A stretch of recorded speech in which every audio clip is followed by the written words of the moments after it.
నేను ఛాలెంజ్ విసురుతా ఉన్నా, నీకు దమ్ము ధైర్యం ఉంటే నువ్వు మొగనువే అయితే నేను సవాల్ విసురుతున్నా కరీంనగర్ గడ్డ మీద నుంచి రా. ఈ గీతా భవన్ చౌరస్తాలో చెప్పు, నువ్వు టేక్ టైం మా కేటీఆర్ గారిని నేను తీసుకొని వస్తా. ఇలా ఏ సబ్జెక్ట్ మీద మాట్లాడదామో చెప్పు.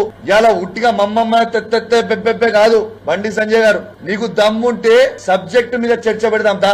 ఇరిగేషన్ మీద చర్చ పెడతావా కేటీఆర్ గారితో? దా వస్తాడు మా కేటీఆర్ గారు. సివిల్ సప్లై మీద చర్చ పెడతావా? దా వస్తాడు. నీ హోమ్ డిపార్ట్మెంట్ మీద చర్చ పెడతావా? దా వస్తాడు. ఐటీ ఇండస్ట్రీస్ మీద పెడతావా? వస్తాడు. దా కరీంనగర్ పట్టణంలో ఇలా కేటీఆర్ గారు ఎంత, కమలాకర్ గారు ఎంత అభివృద్ధి చేసిండా దాని మీద చర్చ పెడదామా? దా వస్తాం, చూద్దాం దా. ఇవన్నిటి మీద చర్చ పెట్టండి. మీరు సబ్జెక్టు మాట్లాడండి తప్పితే మీరు సబ్జెక్టు మాట్లాడకుండా మెమ్మెమ్మే తెత్తెత్తే పెబ్బెబ్బే అంటే కలవదు బండి సంజయ్ గారు. మీరు నోటికి వచ్చినట్టు కేటీఆర్ గారి మీద మాట్లాడితే మేము కూడా నోటికి వచ్చినట్టు కంటే మాట్లాడగలుగుతాం, నీకంటే ఎక్కువ మాట్లాడగలుగుతాం. నోటికి వచ్చినట్టు నీకంటే ఎక్కువ మాకు కూడా మాటలు వస్తాయి. ఇలా కేసీఆర్ గారిని పట్టుకొని ఒక కేసీఆర్ కొడుకు అయితే ఏం మాటలు అవి?